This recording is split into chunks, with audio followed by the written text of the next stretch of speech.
আমি ভেবেছিলাম কাজটা খুব ইজি, কিন্তু কাজ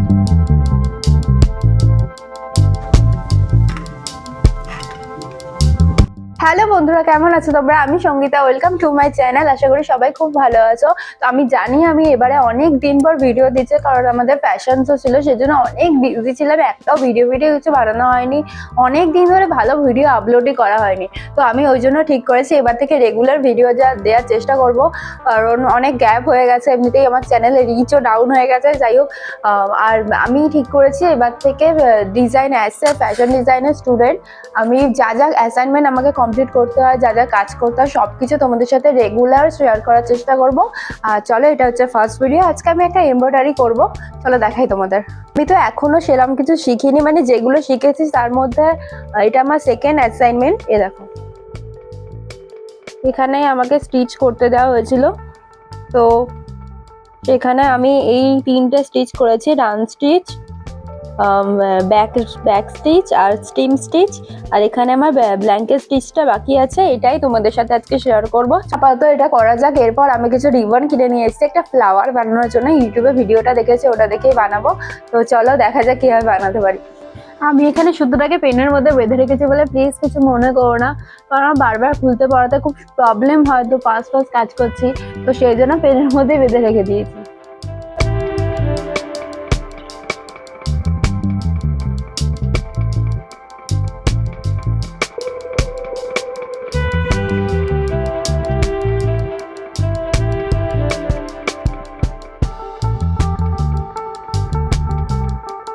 করে তুলে নেওয়ার পর না, এটাকে আস্তে করে একটু টেনে নিচ্ছি, কারণ না এই সেলাইটা যদি খুলে থাকে একদম বাজে লাগবে দেখতে, সেই জন্য।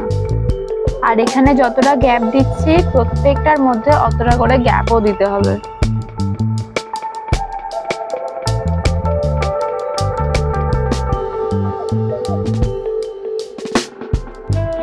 মানে এটার মধ্যে যতটা গ্যাপ আছে তার এটার মধ্যেও যেন অতটাই গ্যাপ থাকে।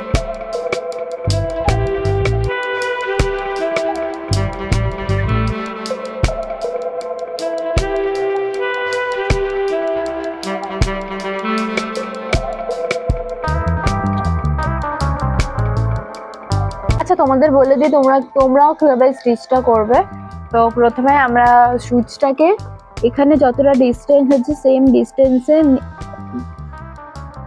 এখান দিয়ে ঢুকিয়ে দেখো সোজা এই ফার্স্ট লাইনে ঢোকাবো, দিয়ে সেকেন্ড লাইনে এভাবে বার করব। আর এই সুতোটা একদম পিছনে থাকবে, দিয়ে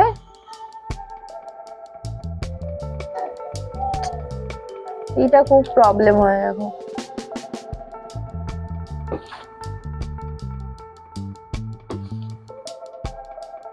হয়ে গেল, চলো আরেকবার দেখাই, তখন একটু প্রবলেম হয়ে গেছিল। এইখানে ঢোকাবো, এই সাইড দিয়ে বার করব সেকেন্ড লাইন দিয়ে, আর সুতো থাকবে পিছনে।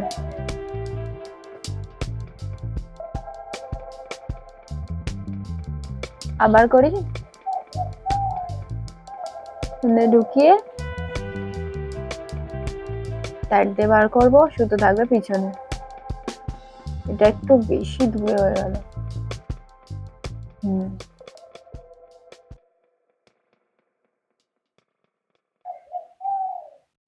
হলো, এভাবেই আমরা আস্তে আস্তে পুরোটা করব।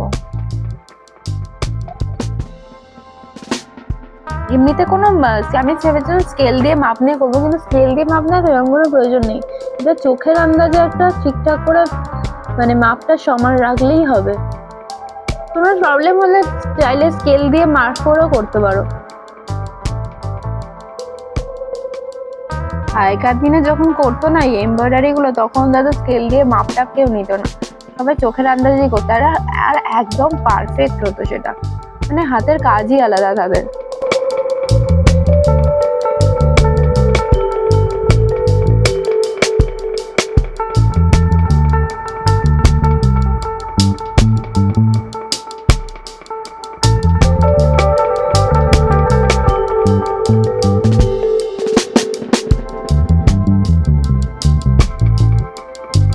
কেমন হয়েছে একটু আমার অতটা ফিনিশিংটা এটার বেটার লাগছে না, কথা বলতে বলতে করছি তো, পরেরটা আমি সুন্দর করে নিই, তারপর তোমাদেরকে বলবো।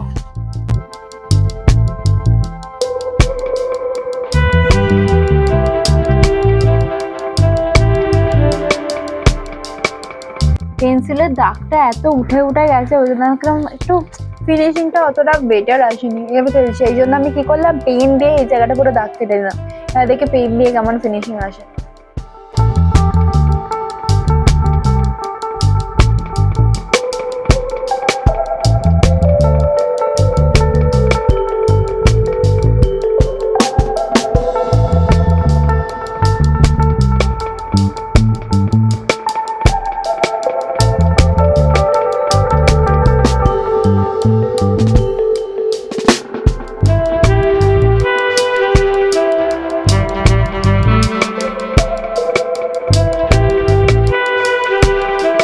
স্টিচটা পুরো কমপ্লিট হয়ে গেছে। এবার আমি বলেছিলাম যে রিবন দিয়ে ফ্লাওয়ারটা বানাবো, কিন্তু তার আগে ভাবলাম কিছু খেয়ে আসি, কারণ আজকে পৌষ পার্বণ।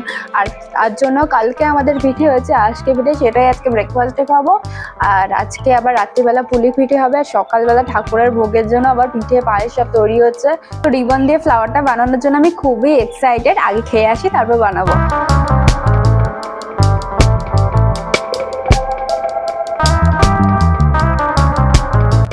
আজকে ক্লাস ছিল বলে আমি এই ফিতেটা একটা দোকান থেকে কিনে নিয়েছিলাম কালকে রাতে গিয়ে। আজকে সকালে এত শরীরটা খারাপ লাগছিল, ওই জন্য ক্লাসেও যেতে পারিনি।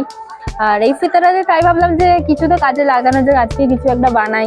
তো ফ্লাওয়ারটা এটা দিয়ে বানাবো, চলো দেখা যাক কতটা কি বানাতে পারি।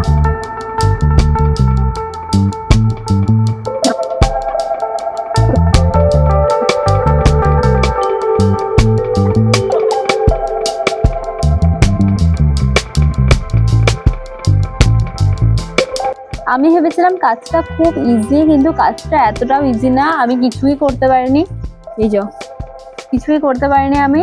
তো যাই হোক, এটা আমি পরের দিন আবার শিখে যাই ভালো করে, তারপর এটা তোমাদের সাথে শেয়ার করবো। আবার দেখা হচ্ছে কালকে। আজকের জন্য টাটা।